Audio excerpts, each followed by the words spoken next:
புரட்சி தலைவர் அவர்களினுடைய 107வது பிறந்த நாளை நாம் கொண்டாடுகிறோம். புரட்சி தலைவர் இந்த மண்ணிலே தோன்றி 100 ஆண்டுகள் கடந்து 100 ஆண்டுகளை கடந்து 107வது ஆண்டில் சென்னையிலே ஏதோ ஒரு பக்கத்திலே நாம் இன்றைக்கு அவரை நினைத்துக் கொண்டிருக்கிறோம். நாம் மட்டுமல்ல என் அன்பு சொந்தங்களே, இன்றைய நாளில் தமிழ்நாடு முழுவதும் கிராமங்கள் தோறும் தெருக்கள் தோறும் இன்றைக்கு புரட்சி தலைவரினுடைய பெயர் உச்சரிக்கப்படுகிறது. அவருடைய மேன்மையுரிய வாழ்வு நினைக்கப்படுகிறது. நான் ஒரு உண்மை செய்தியை உங்களுக்கு சொல்லுகிறேன். தமிழ்நாட்டிலே மட்டுமல்ல, நீங்கள் கருணாநிதி இருக்கிறார், கருணாநிதி அவருடைய பிறந்த நாள் வந்தால் திமுக காரணம் கொண்டாடுகிறார். ஒரே வித்தியாசம் என்னன்னா, நாம கொண்டாடுகிற போது நலத்திட்ட உதவிகள் கொடுத்து கொண்டாடுவோம், அவன் கொண்டாடுகிற போது வாங்கி கொண்டாடுவான். அவ்வளவுதான் வித்தியாசம். ஆனால் அவனும் கொண்டாடுகிறான். ஆனால் நான் உங்களுக்கு ஒரு செய்தி சொல்லுகிறேன்.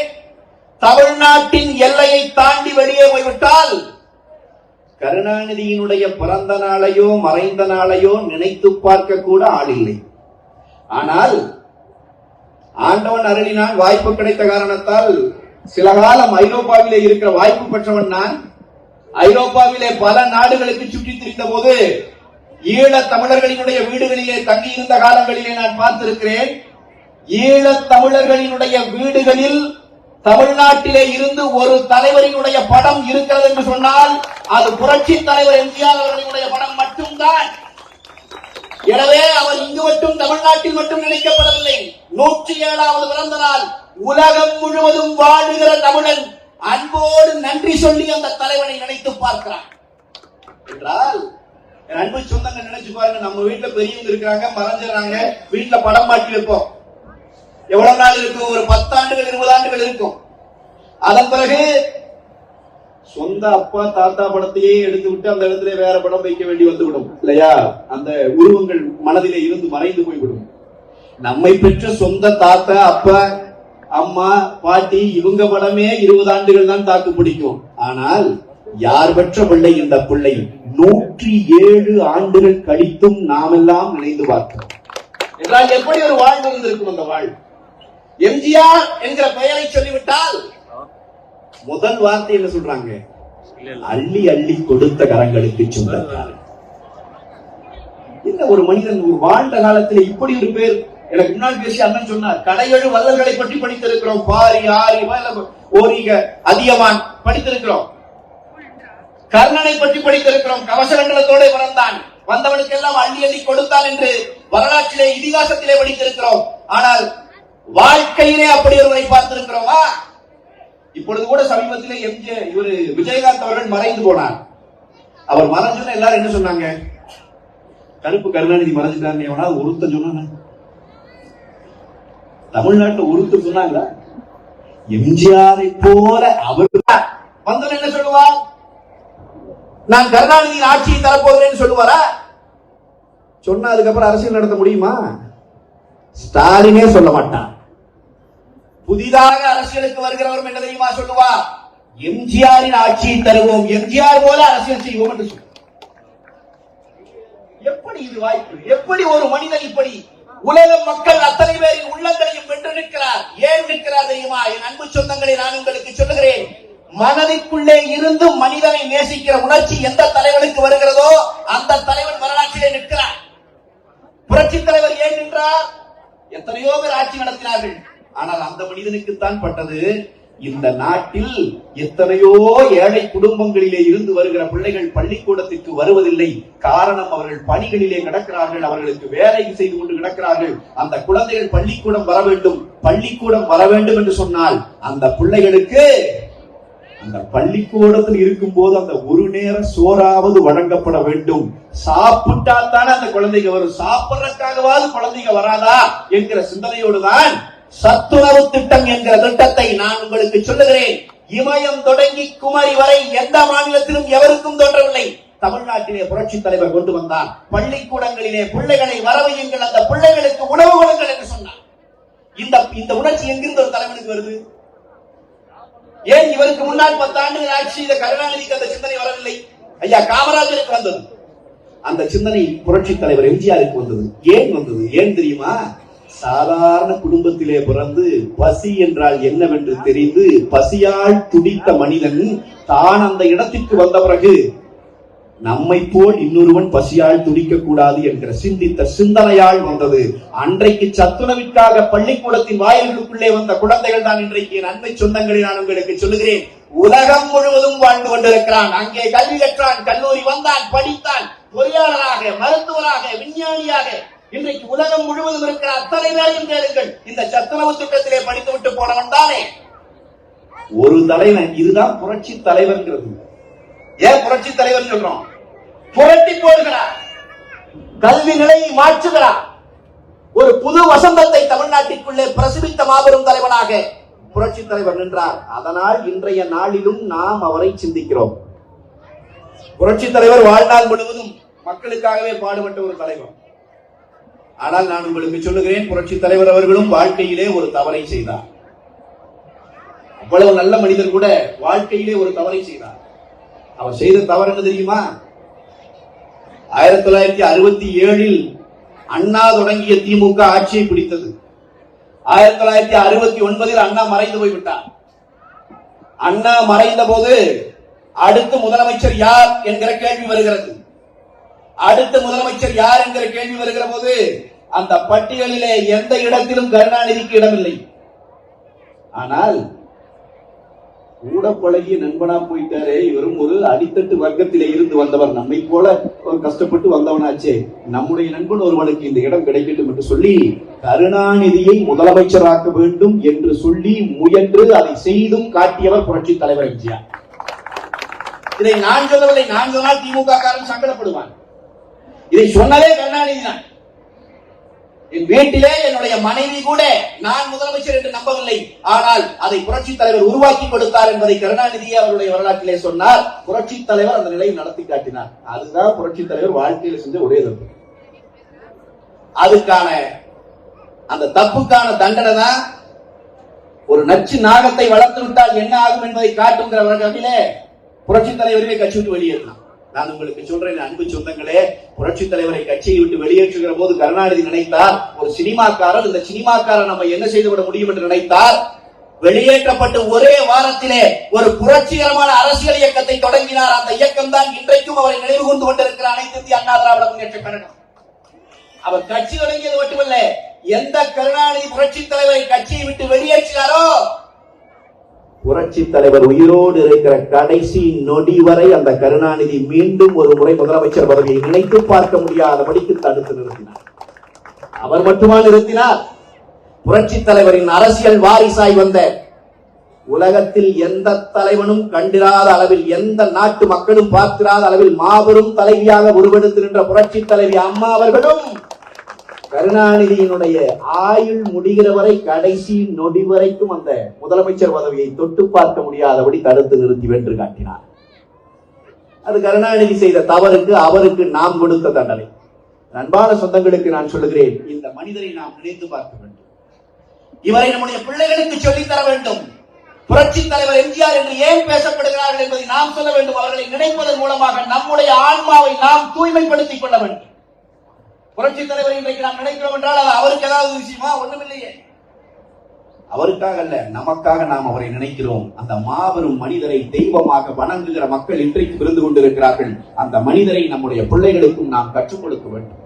அப்படி கற்றுக் கொடுத்தோம்னா தான் அரசியல் இப்படி எல்லாம் இருந்திருக்காங்கன்னு தெரியும். இல்லைன்னா என்ன தெரியும்? இன்னைக்கு இருக்கிற அரசியல்வாதியை பார்த்து, இன்றைக்கு இருக்கிற ஆட்சியாளர்களை பார்த்து அந்த குழந்தைகளை நீ கற்றுக்கொள்ளும். இன்றைக்கு கருணாநிதியினுடைய மகன் முதலமைச்சராக இருக்கிறார். இந்த நாட்டிலே இவர்கள் நடத்தி கொண்டிருக்கிற ஆட்சியினுடைய லட்சணம் தொடர்ந்து இந்த 2-3 ஆண்டுகள் இன்றைக்கு ஆய்வுச்சு வந்த பிறகு, ஆட்சிக்கு வந்த பிறகு எவ்வளவு மோசமாக ஒரு அரசாங்கத்தை நடத்த முடியுமோ அவ்வளவு மோசமாக நடத்துகிறார். அன்பு சொந்தங்களுக்கு நான் சொல்லுகிறேன், இப்படி ஒரு செய்தியை நீங்கள் என்றைக்காவது தமிழ்நாட்டில் கேள்விப்பட்டதுண்டா? இந்த 2 நாளா நடந்துட்டு இருக்கிற ஒரு செய்தி, திமுகவினுடைய சட்டமன்ற உறுப்பினர் எம்எல்ஏ கருணாநிதியில் ஒரு எம்எல்ஏ, அந்த எம்எல்ஏ வீட்டில் அவருடைய மகனும் மருமகளும் இருக்கிற வீட்டில் 17 வயது பிள்ளை, ஒரு 12வது படிச்சுட்டு போன ஒரு பொன் குழந்தை 17 வயசு பிள்ளைய வீட்டு வேலைக்காரியாக நியமித்து அந்த பிள்ளையை சித்திரவதை பண்ணி இருக்கிறான் அந்த வீட்டுக்குள்ள. நீங்க அந்த அம்மாக்கள் தாய்மார்களை தயவு செய்து இந்த வீடியோவை பார்க்கணும். அந்த பிள்ளை தன்னுடைய கையை காட்டுகிறாள். அந்த கை முழுவதும் சிகரெட்டால் சூடு வைத்து எரிக்கப்பட்டிருக்கிறது.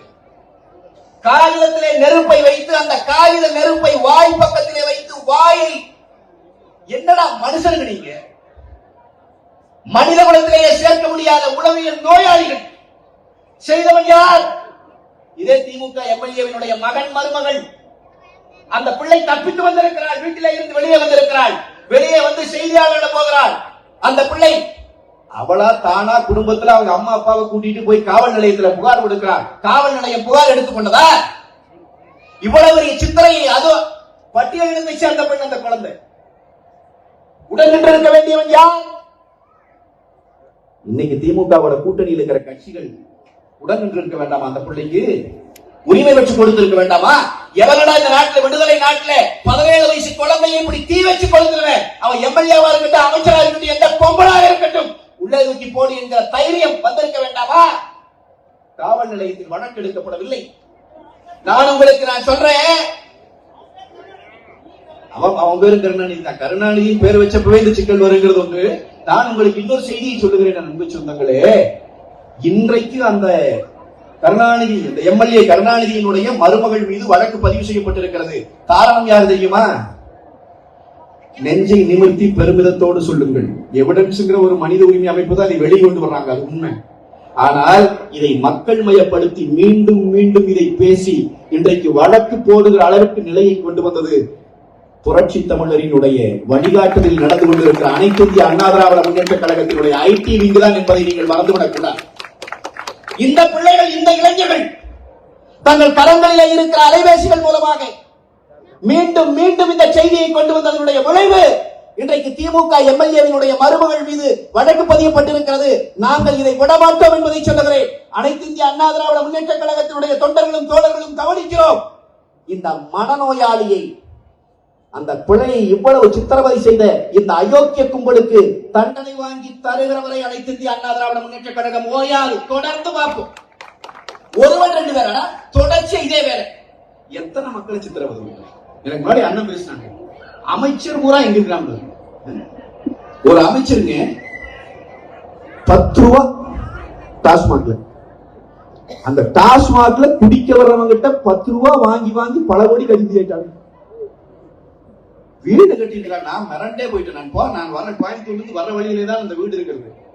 ஒரு 10 கிலோமீட்டர் உள்ள போய் அந்த வீட்டை பார்த்துட்டே வந்தேன். அடேங்க அப்பா, ஏய், மழை வந்துச்சுன்னா, சாதாரண மழை வந்துச்சுன்னா, நாங்க பாடுபட்டு கட்டின வீட்டுக்குள்ள எங்களால படுத்தூங்க முடியல. அவனுடைய ஆட்சி நடக்கிற லட்சணம். நீ வீடு கட்டி இருக்கிறாய், அது எத்தனை ஏக்கர்னு எவனுக்கு தெரியலடா. இனிமேல் அந்த வீட்டை சோதனை செய்ய வேண்டும் என்றால் காவல்துறை அதிகாரிகள் போய் செய்ய முடியாது, சேட்டலைட் தான் செய்யும். அத்தப்பரிய வீட்டை கட்டிக்கிறான். கட்டினதோடு நின்றானா? கூட சில அறிவிலிகளை வைத்துக் கொண்டான். என்னாச்சு? அதிகாரி சோதனை செய்ய வர்றாரு, எத்தனை கோடி பதுக்கி வச்சிருக்கான்னு பாக்குறதுக்கு அதிகாரி அடிக்கிறான். அடிச்சதோட நின்னானா? அதையே போஸ்ட் அடிச்சு ஓட்டுறான். என்னது இது? காலா வில்லா தொட்டு பார் என்றான். சரி, அவன் தான் சொல்லுகிறான், அறிவில்லாமல் சொல்லுகிறான். இந்த நாட்டை ஆளுகிற முதலமைச்சருக்கு அறிவு வேண்டாமா? கைது செய்ய வந்தவனை பார்த்து இவர் வீடியோ போடுகிறார், யூடியூபரை போல. நான் அடித்தால் தாங்க மாட்டாய், தொட்டு பார் என்றான். அவன் கொண்டு போய் உள்ளே வைத்துட்டான்.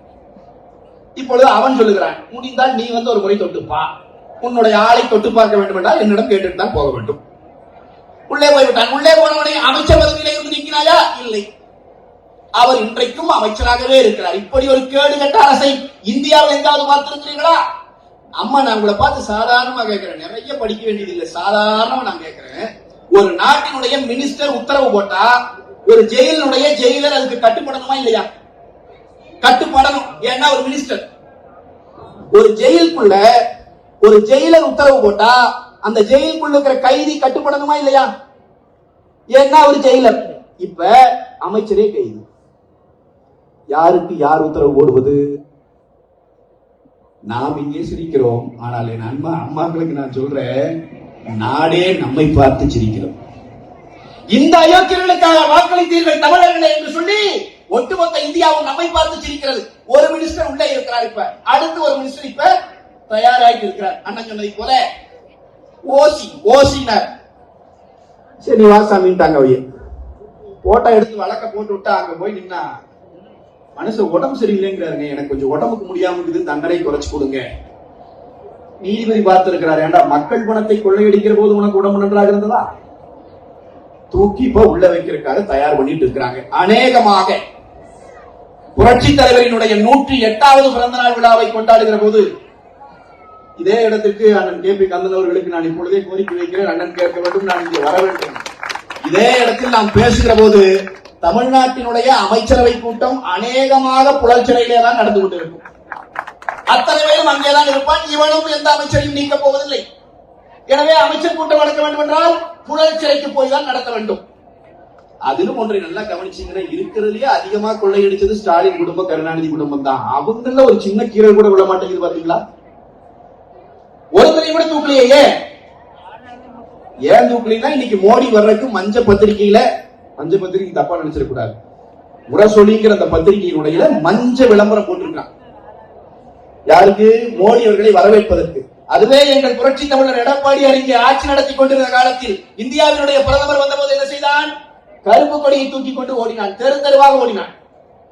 கருப்பு கொடியை பார்க்க மாட்டாரடா, அவர் மேல ஹெலிகாப்டர்ல போறான். உடனே விஞ்ஞானி கருப்பு பலூன் விட்டான். ஹெலிகாப்டர்ல போகையில மோடி பார்க்கணுமா? இன்னைக்கு என்ன செய்யறான்? வெள்ளை குடையோடு போய் வரவேற்கிறான். மஞ்சள் நிறத்திலே முரசொலியிலே விளம்பரம் போட்டு வருக வருக என்று தாழ் பிடிக்கிறான். என்றால் நம்மை பார்த்து இவன் பேசிக் கொண்டிருந்தான். இவர்கள் பாரதிய ஜனதாவிலே இருந்து வரவே முடியாது என்று என் அன்பு சொந்தங்களுக்கு நான் சொல்லுகிறேன். பாரதிய ஜனதா கூட்டணியில் நாங்கள் வெளியேறி விட்டோம் என்று புரட்சி தமிழர் எடப்பாடியார் அறிவித்தார். அறிவித்ததிலே உறுதியாக நிற்கிறார். அந்த உறுதி ஒரு நாளும் தளராது. காரணம், புரட்சி தலைவி அம்மாவின் அரசியல் பாசறையிலே பாடம் பயின்ற மகன் இன்றைக்கு நிற்கிறார்.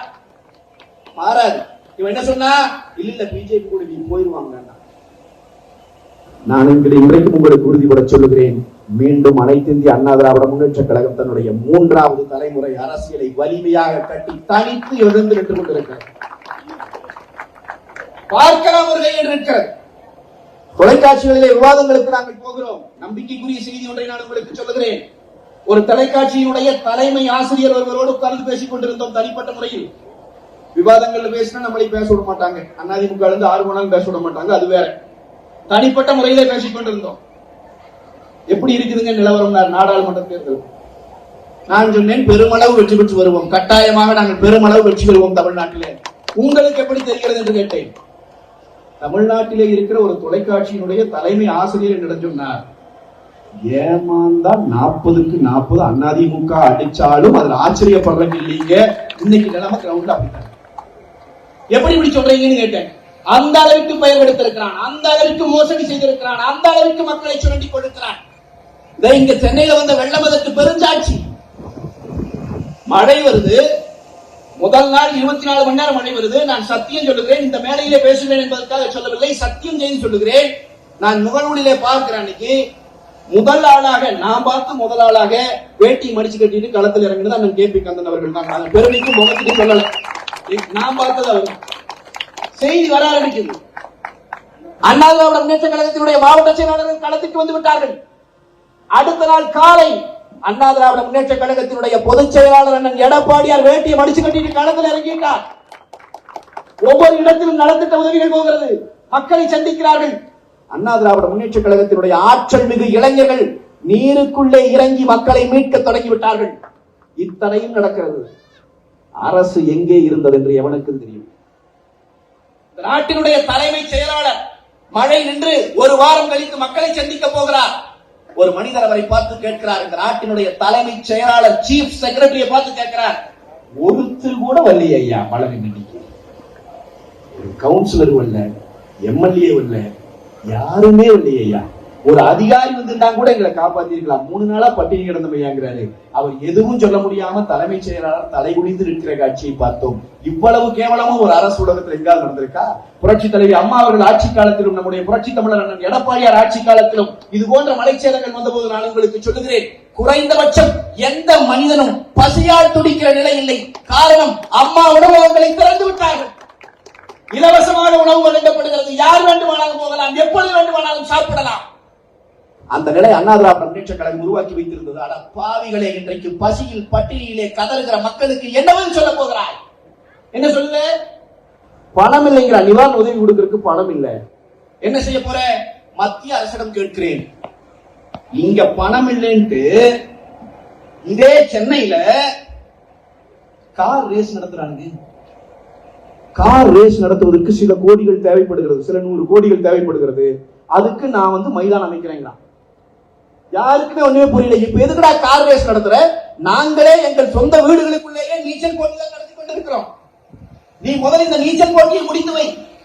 கார் ரேஸ் எதுக்குன்னு அப்ப தெரியல. அதுக்கப்புறம் 4 நாள் கழிச்சு 5 நாள் கழிச்சு பார்த்தா ஒரு படம் வருது. அதுக்கு நம்ம ஐடி தம்பிகள் தான் எடுத்து போட்டாங்க. நடிகை நிவேதா பேச்சுராஜ் என்ற ஒரு நடிகை இருக்கிறார். அவர் கார் ரேஸ் ஓட்டி கொண்டு காருக்குள்ளே உட்கார்ந்து கொண்டிருக்கிறார். அப்பொழுதுதான் புரிந்தது, சின்னவா நீ பெரிய வேலை பார்த்துக் கொண்டிருக்கிறாய், நீ மக்களை ஏமாற்றிக் கொண்டிருக்கிறாய். நாங்கள் துடிக்கிற துடிப்பு உனக்கு ஏளன பொருளாய் இருக்கிறது. இந்த நிலை தொடராது, எழுதி வைத்துக் கொள். சரியான சாவுமணியை வருகிற நாடாளுமன்ற தேர்தலிலே திமுகவின் தலைமையில் அடிப்பார்கள் தமிழ்நாட்டு மக்கள். இதில் எந்த மாற்றம் இருக்கக்கூடவில்லை. இன்றைக்கு குழுவை போட்டிருக்கிறார். இந்த குழு நாடாளுமன்றத்துக்கு தயாராகிறதுக்கு திமுக ஒரு குழு இன்றைக்கு போட்டிருக்கிறது. அந்த குழுவில் இருக்கிற உறுப்பினரை எல்லாம் பார்த்தால் பெரிய மேலாளர்கள் தான் இருக்கிறார். இந்த அப்துல்லா என்று ஒரு நாடாளுமன்ற உறுப்பினரை போட்டிருக்கிறார். அண்ணன் வேகமா தலையாடுறதை பார்த்தா அப்துல்லாவை ஃபாலோ பண்றாங்க. எழுதுகிறான் அந்த அப்துல்லாங்கிற நாடாளுமன்ற உறுப்பினர். அவரெல்லாம் நாடாளுமன்ற உறுப்பினர். அவரை எல்லாம் நாம் மரியாதை குறைவா பேசியும் தொலைக்க முடிய மாட்டேங்குது. அந்த மனிதர் அந்த பேஸ்புக்ல எழுதுறதுங்க, அவ்வளவு தரமற்ற கேடுகட்ட கேவலமான எழுத்துக்கள். நீங்க திமுகவுக்கு ஆதரவாக செயல்பட்டவர்களுக்கே அதுதான் நிலைமை. ஷாலின் மரியா லாரன்ஸ் சொல்லி ஒரு பெண், அவங்க ஒரு பெண்ணியவாதி. அவங்க அண்ணா திராவிட முன்னேற்ற கழகத்தை விமர்சிக்கிறவர்கள் தான். நம்ம எதிர்த்துதான் பேசுவாங்க, எல்லாம் பண்ணுவாங்க. திமுகவின் ஆதரவு சக்தி தான். அந்த அம்மா பேஸ்புக்ல ஒரு செய்தி எழுதிட்டாங்க. என்ன எழுதுனாங்க? ஏண்டா ஒரு பஸ் ஸ்டாண்ட் கட்டுற, பஸ் ஸ்டாண்ட் அங்க கட்டிட்டு இந்த கோயம்பேடு பஸ் ஸ்டாண்ட்ல இருந்து அங்க போறதுக்கு எந்த வழியும் இல்லாமல் நிறுத்திட்டியே, நாங்கள் அங்கே போக வேண்டும் என்றாலே 2-3 மணி நேரம் ஆகுது. இந்த கவலையை பகிர்ந்து கொள்வதற்காக என்ன எழுதுறாங்க அவங்க? ஏங்க பஸ் ஸ்டாண்டுக்கு போகையில சோறு கட்டிட்டு போகணுமான்னு கேட்டாங்க. இது என்னங்க தப்பு? திமுகவை சேர்ந்தவன் அந்த அம்மாவை எழுதின வார்த்தைகளை நான் மேடையிலே உங்களுக்கு சொல்ல முடியாது. திமுக ஆதரவாளராக இருக்கிறவரே ஒரு வார்த்தை அவர்களை விமர்சனம் செய்து விட்டால் அவர்கள் எழுதுகிற எழுத்துக்கள் எரிக்கிற எழுத்துக்களை போல. பெண்களை மதிக்கிறதுங்கிறது அவனுக்கு அகராதியே கிடையாது. அவ்வளவு கேவலமா. ஷபீர் அகமது சொல்லி ஒரு பத்திரிகையாளர், திமுக ஆதரவாகத்தான் அவர் பலமுறை செயல்பட்டு இருக்கிறார். அந்த பத்திரிகையாளர் இந்த மழை வெள்ளம் வந்தபோது திமுக அரசை போல தோல்வி அடைந்த அரசு ஒன்று இல்லை என்று எழுதிவிட்டார். அவரை போட்டு பண்ண டார்ச்சர் கொஞ்சம் நெஞ்சம் இல்லை என்றால் கருத்துரிமைக்கு இடமில்லை. பேசுவதற்கு எதை பேசுவதற்கும் இங்க இடமில்லை. பேசினா புடிச்சு உள்ள போட்டுருவான். யூடியூப் சேனல் வச்சிருந்தா புடிச்சு உள்ள போட்டுறான். ட்விட்டர்ல எழுதினா புடிச்சு உள்ள போட்டுறான். ஆனா அயோக்கியம் பூரா வெளியில தெருவுல வெளியே சுதந்திரமா நடமாட்டான். நான் உங்களை பார்த்து கேட்கிற அம்மாக்கள் இத்தனை பேர் இருக்கிறீங்களே, புரட்சி தலைவர்களுடைய 107வது பிறந்த நாள் விழா மேடையில் இருந்து நான் கேட்கிறேன், அந்த மனிதன் எப்பேற்பட்ட இளைஞர்களை ஒரு சிப்பி போல இருந்து செதுக்கினார். இன்னைக்கு இத்தனை பையன் இன்ஜினியரிங் படிச்சிருக்கிறான்னு சொன்னா அதுக்கு காரணம் புரட்சி தலைவர் எம்ஜிஆர். அவர் காலத்திலேதான் இந்த தொழில்நுட்ப கல்விக்கான ஒரு முன்னெடுப்பு எடுக்கப்பட்டது தமிழ்நாட்டிலே. தமிழ்நாடு இன்றைக்கு இந்தியாவின் முதன்மை மாநிலமாக திகழ்கிறது என்று சொன்னால் அதனுடைய தொடக்க புள்ளி புரட்சி தலைவர். படிக்கிற ஒவ்வொரு குழந்தையின் கரங்களிலும் லேப்டாப்பை கொடுத்து குழந்தைகளை போட்டி உலகிற்கு தயார்படுத்தியது புரட்சி தலைவி அம்மா அவர்கள். தமிழ் இந்தியா முழுவதும் எந்த மாநிலத்திலும் இல்லை. அப்படி நாம் கட்டி கொண்டு வந்தோமே. இன்றைக்கு நான் உங்களை பார்த்து கேட்கிறேன், தமிழ்நாட்டில் கஞ்சா விற்பனை இல்லாத தெரு ஒன்று இருக்கிறதா? எல்லா தெருவிலும் கஞ்சா இருக்கிறது. எங்க எந்த மாவட்டத்தில் போ, கல்லூரி முன்னால், பள்ளிக்கூடத்தின் முன்னால் கஞ்சாவை பொட்டலமாக மாற்றி இன்றைக்கு இளைஞர்கள் கரங்களிலே திணிக்கிற இந்த கேடுகட்ட செயல் இந்த ஸ்டாலின் அரசாங்கம் செய்கிற வேலையா இல்லையா? 2 வருஷம் நீங்க காணாம போயிருவீங்களா? திமுக ஒரு கட்சி இருக்காது, அந்த மண்ணில் எழுதி வச்சுக்க கட்சி இருக்காது. ஸ்டாலின் தான் திமுகவின் கடைசி முதலமைச்சர். இல்லைன்னா உதயநிதி இப்பவே ஆனா ஆயிக்கலாம். 2026 அப்புறம் திமுக ஒரு கட்சி இருக்காது. ஆனால் நான் கேட்கிறேன், உன்னுடைய கட்சி அழிந்து போய்விடும், நீ முடிந்து போய்விடுவாய். ஆனால் உன்னால் பழக்கப்படுகிற இந்த கஞ்சா பழக்கத்திலே இருந்து எங்கள் வீட்டு பிள்ளைகளை நாங்கள் எப்போதா மீட்பது? நீ சம்பாதிக்கிறதுக்கு இத்தனை பேருக்கு கஞ்சா பழக்கத்தை பழக்கி விட்டு போறியடா. கள்ளச்சாராயம் காட்சி சாகுறாங்க 26 பேர். எடப்பாடியார் ஆட்சி காலத்துல உண்டா? உண்டா? புரட்சி தலைவர் அம்மா அவர்களின் ஆட்சி காலத்தில் உண்டா? இன்றைக்கு 26 பேர் சாகுறான். எப்பறா கள்ளச்சாராயம் காய்ச்ச விட்டீங்க? இத்தனை நாள் தடுத்து வச்சிருந்ததை எப்பறா விட்டீங்கன்னு கேட்டா, முதலமைச்சர் கள்ளச்சாராயம் காய்ச்சினா பாருங்க, அவனுக்கு 50,000 ரூபாய் நலத்துக்கு உதவி. காய்ச்சினவனுக்கு எதுக்குறா தவிர அது பழக்க தோசத்துல கொடுத்துட்டு எப்பவுமே அவிதான் நம்ம ஆளா இருப்பாங்க. இந்த முறையும் அதே பழக்க தோசத்துல கொடுத்துட்டு இந்த நாட்டினுடைய நிலைமை, இந்த நாட்டு தற்குறிகளின் கையில் நாடு மாற்றிடுச்சு.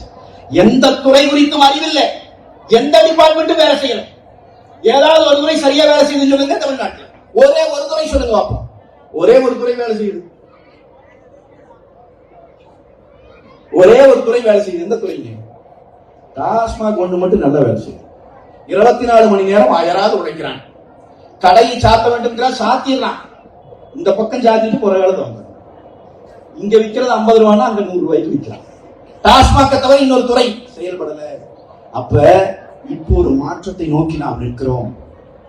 இப்போ ஒரு வாய்ப்போடு நிற்கிறோம். நம் மீது ஒரே ஒரு குற்றச்சாட்டை வைத்தாங்க. என்னது? பாரதிய ஜனதாவோட கூட்டணி என்றான். இன்றைக்கு அந்த கூட்டணியில் இருந்து வெளியேறிவிட்டு நாம் நிற்கிறோம். அனைத்து இந்திய அண்ணா திராவிட முன்னேற்ற கழகம் எப்பொழுதும் போல எல்லா மக்களுக்கும், சிறுபான்மையின மக்களுக்கும் பாதுகாப்பு அரணாக இருக்கிறது என்பதை உறுதிபட சொல்லி நாம் இன்றைக்கு நிற்கிறோம். நான் உங்களுக்கு சொல்லுகிறேன், இந்த தேர்தலிலே நம்மை பார்த்து கேட்கிறான், உங்களுக்கு யாரு பிரதமர் வேட்பாளர்? எங்களுக்கு பிரதமர் வேட்பாளர் இருக்கிறான், உங்களுக்கு யாருங்கிறான். விவாதங்களிலே கூட நம்மகிட்ட கேட்கிறாங்க, நாடாளுமன்ற தேர்தலாச்சே பிரதமர் வேட்பாளர் யார் என்று கேட்கிறார்கள். நாம் திருப்பி திமுகவை கேட்கிறோம், உனக்கு யாரா பிரதமர் வேட்பாளர்? இப்ப வரைக்கும் யாரும் அவங்களுக்கும் தெரியாது. திமுக பல பேர் நினைச்சிட்டு இருக்கிறான் ஸ்டாலின் தான் பிரதமர் வேட்பாளர். உண்மையில அவளுக்கும் தெரியாது. நாம் ஆனால் தெளிவுபட சொல்லுகிறோம். படித்த இளைஞர்கள் இருக்கிறீர்கள், ஐடி விங்கினுடைய அன்புக்குரிய பாசமுக்கு தம்பிகள் இருக்கிறீர்கள். நான் உங்களுக்காக சொல்லிவிட்டு போகிறேன். 1977 நடந்த அரசியல் மாற்றம் மீண்டும் ஒரு முறை நடந்து கொண்டிருக்கிறது. அதுதான் இன்றைக்கு வரலாறு. எழுதி வச்சுக்கோங்க. இப்ப 4 மாநில தேர்தல் நடந்துச்சு. 4 மாநில தேர்தல் முடிவு எடுத்து பார்த்தோம்னா, வடக்க ஒரு ஸ்டேட்லயும் கூட காங்கிரஸ் இல்ல. இமாச்சல பிரதேசத்துல மட்டும் வேற எங்கேயும் காங்கிரஸ் ஆட்சி இல்லை. தெற்க கர்நாடகாவை தவிர வேறு எங்கும் பாரதிய ஜனதாவுக்கு வாய்ப்பில்லை. என்றால் இந்த ஆண்டு இந்த நடைபெற இருக்கிற தேர்தலிலே ஆட்சி அமைக்க போகிறவர்களை தீர்மானிக்க போகிறவர்கள் யார்? நான் உங்களுக்கு சொல்லுகிறேன், இந்தியா முழுவதும் மாநில கட்சிகள் தீர்மானிக்க போகிறது. தமிழ்நாட்டில் இந்தியாவிலேயே பெரிய மாநில கட்சியாக இருக்கிற அனைத்து இந்திய அண்ணா திராவிட முன்னேற்ற கழகம் தான் இந்தியாவினுடைய அரசியல் திசை வழியை தீர்மானிக்க போகிறது. எப்படி புரட்சி தலைவரும் புரட்சி தலைவி அம்மா அவர்களும் இந்தியாவினுடைய அரசியல் திசை வழியை தீர்மானித்தார்களோ, அதே வாய்ப்பை இதே இரட்டை இலை, இதே தொண்டர்கள், இதே தோழர்கள் இணைந்து புரட்சி தமிழர் எடப்பாடியார் அவர்களின் கரங்களிலே கொடுக்கிறார்கள். அவர் யாரை விரல் நட்டுகிறாரோ அவர் தான் பிரதமர் எழுதி வச்சு உறுதியா வெல்றோம். 40க்கு 40 கட்டாயம் வெல்லுகிறோம். என்ன சொல்லி வெல்வீங்க? உண்மையை சொன்ன வேண்டும். நாம சொல்லணும், அவ்வளவுதான். உண்மையை சொன்னா வென்றுவோம். என்னென்ன உண்மை சொல்லுவேன்? நாங்கள் செய்த சாதனைகளை சொல்லணும், நெஞ்சிருத்தி சொல்லணும். ஒரே ஒரு செய்தி நான் உங்களுக்கு சொல்லிவிட்டு போகிறேன். இவன் இன்றைக்கு ஆட்சிக்கு வந்தவர்கள் செய்திருக்கிற கொடூரங்களில் ஒன்றை நான் உங்களுக்கு சொல்ல விரும்புகிறேன். அண்ணன் எடப்பாடியார் அவர்களினுடைய ஆட்சி காலத்தில்தான் 2000 மினி கிளினிக்குகளை திறந்தார். மினி கிளினிக்னா என்ன? நம்ம சாதாரண மக்கள் இருக்கிறோம். நம்ம கையில ஒரு தலைவலி வந்துருச்சு, நமக்கு ஒரு நாள் ஒரு வயிற்று வலி வந்துருச்சு. டாக்டர் கிட்ட போனா குறைஞ்சது 200 ரூபாய் கேட்கிறாங்க. ஒரு 100 ரூபாய் 200 ரூபாய் இருந்தா தான் வைத்தியம் பார்க்க முடியும். ஆனால் சாதாரண நோய்களுக்கு இலவசமாக வைத்தியம் பார்த்துக் கொள்வதற்கு கிராமப்புறங்கள் தோறும் மினி கிளினிக் என்கிற திட்டத்தை கொண்டு வந்து மருத்துவத்தை இலவசமாக்குகிற மகா பெரிய சிந்தனையோடு 2000 மினி கிளினிக்குகளை தொடங்கினார் அண்ணன் எடப்பாடியார். நான் உங்களை பார்த்து கேட்கிறேன், இன்றைக்கு அந்த மினி கிளினிக் இருக்குதா? மினி கிளினிக் இல்ல. வந்த உடனே க்ளோஸ் பண்ணிட்டான், அத்தனையும் மூடிவிட்டான். மூடிவிட்டு என்ன சொன்னா, மக்களை தேடி மருத்துவத்தை கொண்டு வருகிறோம் என்றான். நாம் கேட்கிறோம், மக்களை தேடி எதற்கடா மருத்துவம்? உடம்பு சரியில்லைன்னா நான் தான் டாக்டர் தேடி போகணும். டாக்டர் எதுக்கா டெய்லி என் வீட்டுக்கு வந்து உடம்பு சரியில்லையா கேட்கணும்? பைத்தியத்தனமா இருக்கு. இந்த திட்டமே மோசடி திட்டம். இந்த திட்டத்திலே பயனடைந்தவன் யார்? முதலமைச்சர் சொல்லுகிறார், 1 கோடி பேர் பயனடைந்திருக்கிறான். 1 கோடி பேர் பயனடைந்திருக்கிறான் என்றாலே, அன்பு மக்களை நான் உங்களுக்கு சொல்லுகிறேன், தமிழ்நாட்டினுடைய மக்கள் தொகை ஏறத்தாழ 8 கோடி என்றால் நாம கண்ண பார்க்கறதுல 8இல் ஒருவன் பயனடைந்திருக்க வேண்டும். உண்மையா இல்லையா? இப்ப இத்தனை பேர் உட்கார்ந்துக்கிறீங்க, உங்கள யாரு வீட்டுக்காவது மக்களை தேடி மருத்துவம்னு டாக்டர் வந்தாரா? நான் இங்கே மட்டும் கேட்கவில்லை, தமிழ்நாடு முழுவதும் கேட்கிறேன். ஒருவர் கூட இப்பொழுது வரைக்கும் கை உயர்த்தவில்லை என்றால் அது மோசடி. விஞ்ஞானபூர்வமாக திருடுகிறான். மக்களுக்கு கொடுக்க வேண்டிய எந்த பகுதியும் கொடுக்கறது இல்லை. இப்ப எனக்கு முன்னாடி பேசினான்னு கேட்டாங்க, 1000 ரூபாய் எத்தனை பேருக்கு வந்திருக்குது? மாசம் 1000 ரூபாய் கொடுக்கணும்னா இல்லீங்களா? கொடுத்துருக்கானா? நம்மளுக்கு கொடுக்கலன்னா பரவாயில்லைங்கம்மா, நம்மளுக்கு கொடுங்க, நம்ம அண்ணன் எடப்பாடி வருவாரு, அப்புறம் நம்ம வாங்கிக்கிறோம், அது வேற. நாம அவனுக்கு ஓட்டே போர்டுல போடவும் மாட்டோம். நம்ம கொடுக்கலனா கூட பரவாயில்ல, தொலைஞ்சு போடாங்களா? ஓட்டு போட்டவனுக்கே கொடுக்கலையே. இப்ப என்ன கிடக்குன்னா, இப்ப நாம இங்க உட்கார்ந்து நீங்கெல்லாம் நாம எல்லாம் மானத்தோட ஒரு கூட்டம் நடத்திட்டு இருக்கிறோம், நீங்களும் இங்க உட்கார்ந்து கேட்டுக்கிறீங்க. திமுகவை சேர்ந்த நண்பர்கள் அந்த சந்துக்குள்ள நின்று கேட்கிறாங்க, அவ்வளவுதான் வித்தியாசம். அவங்களுக்கு வெக்கமா இருக்குது வந்து கேட்கறதுக்கு. எப்படியாவது முடிச்சிருங்கிறாங்க திமுக காரன், எப்படியாவது ஏதாவது பண்ணுங்க, அண்ணன் எடப்பாடி அண்ணனை கொண்டு வந்துருங்க, இவனுக்கு முடிச்சிருக்கிறான். சொல்றது அண்ணா திமுக காரன் இருந்தாலும் பரவாயில்ல, திமுக காரன் சொல்லுகிற நிலைமை. இந்த 1000 ரூபாயை கொண்டு வரேன்னு சொல்லி 1000 ரூபாயை 1 லட்சம் பேருக்கு தருகிறேன் என்று பேசி 1 கோடி பேருக்கு தருகிறேன் என்று பேசி இன்றைக்கு யாருக்கு போகிறது என்று எவனுக்கு தெரியாது. இந்த பொங்கல் பரிசு தொகைகளை அறிவித்தான். பொங்கலுக்கு முதல்ல பரிசு தொகையை அறிவிக்கல. ஆனா எடப்பாடியார் கேட்டாரு, ஏப்பா என்னமோ மிளகு தரங்கிற கத்திரிக்காய் தரங்கிற எங்கப்பா பணம்னு கேட்டார். ஏன் இந்த பண்டிகையை கொண்டாடுவதற்கு மக்கள் வரவில்லை, நீ நலத்திட்டத்தை கொண்டு போய் கொடுக்கல, ஊக்கத்தொகை ஏன் கொடுக்கலன்னு கேட்டார். கேட்ட பிறகு அண்ணன் எடப்பாடியார் போராட்டம் செய்வோம் என்று அறிவித்த பிறகு அப்புறம் சொல்றான், இதுல ஒரு 1000 ரூபாய் கொடுத்தோம். அந்த 1000 ரூபாய் முதல்ல யாருக்கு கொடுப்பேன்? தகுதியானவனுக்கு கொடுப்பேன். அது என்ன தகுதி? நாமெல்லாம் அம்மாக்களுக்கு எல்லாம் சொல்றது தெரியுங்களா? வீட்டு முன்னாடி பேப்பர் எழுதி விட்டிருங்க, தகுதியானவனுக்கு தான் ஓட்டு போடுவோம், திமுக காரன் வராதுன்னு. அவன் சொல்றான்ல, தகுதியானவனுக்கு பணம் தருவேன்னு. நாமும் தகுதியானவனுக்கு தான் ஓட்டளிக்க வேண்டும். தகுதியானவனுக்கு வாக்களிப்பது என்று சொன்னால் தமிழ்நாட்டில் வேறு வழி இல்லை, அனைத்து இந்திய அண்ணா திராவிட முன்னேற்ற கழகத்துக்கு தான் நீங்கள் வாக்களிக்க வேண்டி வரும். அப்ப ஏமாத்திரம் மொத்தமா மக்கள் இன்றைக்கு அந்த 1000 ரூபாய் கொடுக்கிறது. இந்த பொங்கல் பரிசு கொடுத்தது இந்த வருஷம் ஒண்ணு கொடுக்குறான், அது 2 வருஷத்துக்கு முன்னாடி ஒண்ணு கொடுத்தா பாருங்க, 5000 கோடி கொடுக்குது. அந்த பொங்கல் பரிசை ஜென்மத்துக்கு மறக்க மாட்டாங்க பொங்கலை. நீங்க நாடு முழுக்க போனா இந்த 2 வருஷத்துக்கு முன்னாடி கொடுத்தா பாருங்க ஒரு பொங்கல் பரிசு 21 பொருள் தருகிறேன் என்று சொன்னாங்க. நினைவு இருக்கா உங்களுக்கு? ஆமா, பையில ஓட்டு கொடுத்தான், 18 தான் இருந்துச்சு. 18 தான் இருக்குது, 23 21 இருக்க முடியே பையா. சரி, அப்போ 19 தான் ஆச்சு. இன்னும் 2 பையுக்கு 2 கை 21 ஆச்சா? கருணாநிதி மகனின் ஆட்சிங்க. ஊழல் செய்வது எப்படி என்று உலகிற்கே கற்றுக் கொடுத்தவர்கள். ஊழல் செய்வதை டாக்டரேட் முடிச்சுட்டு வந்தவன். 5000 கோடி ஊழல், அதுல மட்டும் 5000 கோடி. என்ன பணத்தை கிடக்குது? 5000 கோடி ரூபாய் ஊழலுங்க. அதுல கொடுத்தா பாருங்க அந்த வெள்ளம். மறப்பீங்களா? வாழ்க்கையில வெள்ளம் கொடுறாங்கன்னா வெள்ளம் கொடுக்கலாம், அது வழிந்து ஓடுகிறது நதி நீரை போல. நாங்க கேட்கிற, ஏயா வெள்ளம் கொடுக்க சொன்னா இப்படி கொடுத்துருக்கீங்க, வெள்ளம் கூட உருகி போச்சேயான்னு கேட்டா, தொலைக்காட்சி விவாதத்துல திமுக செய்தி தொடர்பாளர் இருக்காரு, அவர் எங்க கிட்ட கேட்கிறாரு, வெள்ளம்னா உருகத்தான் செய்யும், வெள்ளத்துக்கு மெல்டிங் பாயிண்ட் தெரியுமாங்கிறாவ நம்மளை பார்த்து. நான் ஒரு பிசிக்ஸ் வாத்தியார், கல்லூரிகளிலே இயற்கையில் எடுக்கிற ஆசிரியர். நான் என்னென்னமோ மெல்டிங் பாயிண்ட் எல்லாம் படிச்சிருக்கிறேன், வெள்ளத்துக்கு மெல்டிங் பாயிண்ட் நான் படிச்சிருக்கேன். மறந்து போய் அவனுக்கு பேசுற பேச்சு ஆளே அப்பா, அந்த அளவுக்கு மக்களை சுரண்டி அதில் 5000 கோடி ஊழலை பண்ணி அதையும் புரட்சி தமிழர் எடப்பாடியார் தான் மக்கள் மன்றத்திலே கொண்டு வந்து முகத்திரையை கிழித்து விட்டார். போன ஆண்டு இலவச வேட்டி சிலை இல்லைன்னா அண்ணன் போராட்ட அறிவிப்புனர் கொடுத்தான். அப்ப இந்த நிலைமை இன்றைக்கும் இந்த நிலைமை இருக்கிறது.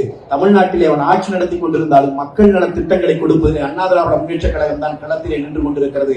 அன்பு சொந்தங்களுக்கு சொல்லுகிறேன், நாடாளுமன்றத்திற்குள்ளும் நாம் தான் இந்த மக்களை பாதுகாப்போம்.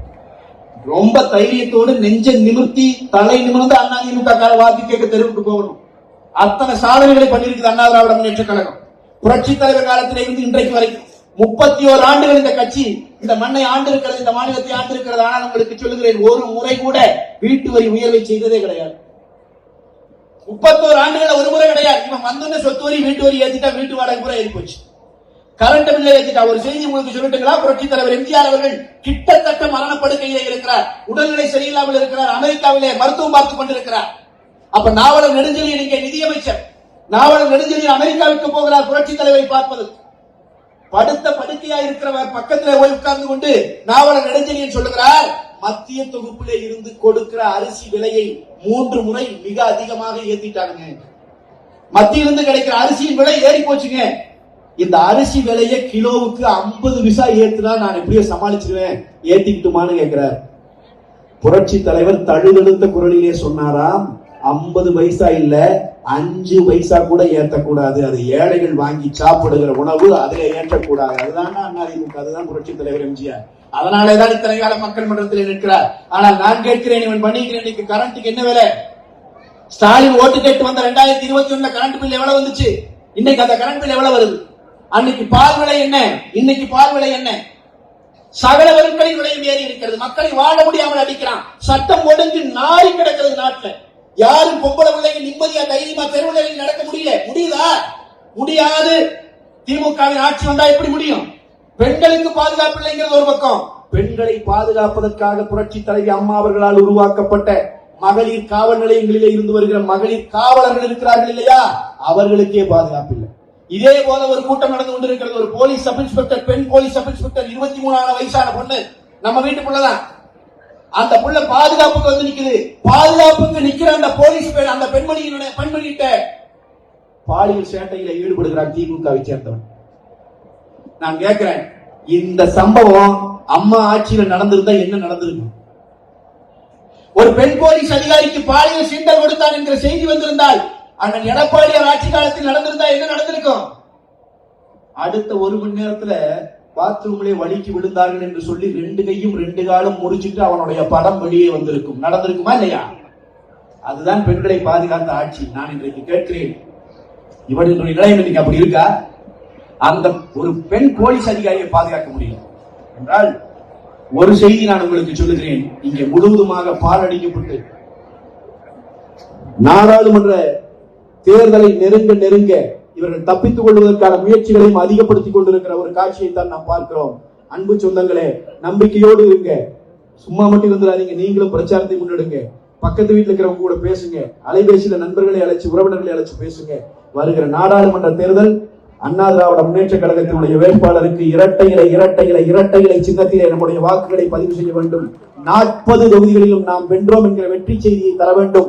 அதற்காக நாம் உழைக்க வேண்டும் என்று சொல்லி நம்முடைய பொதுச் செயலாளர் புரட்சி தமிழர் அண்ணன் எடப்பாடி அவர்கள் கேட்டுக்கொண்டது போல, நாம் இந்த புரட்சி தலைவர் 107வது பிறந்த நாளிலே சூளுரை ஏற்போம் என்று கேட்டு நிறைவு செய்கிறேன்.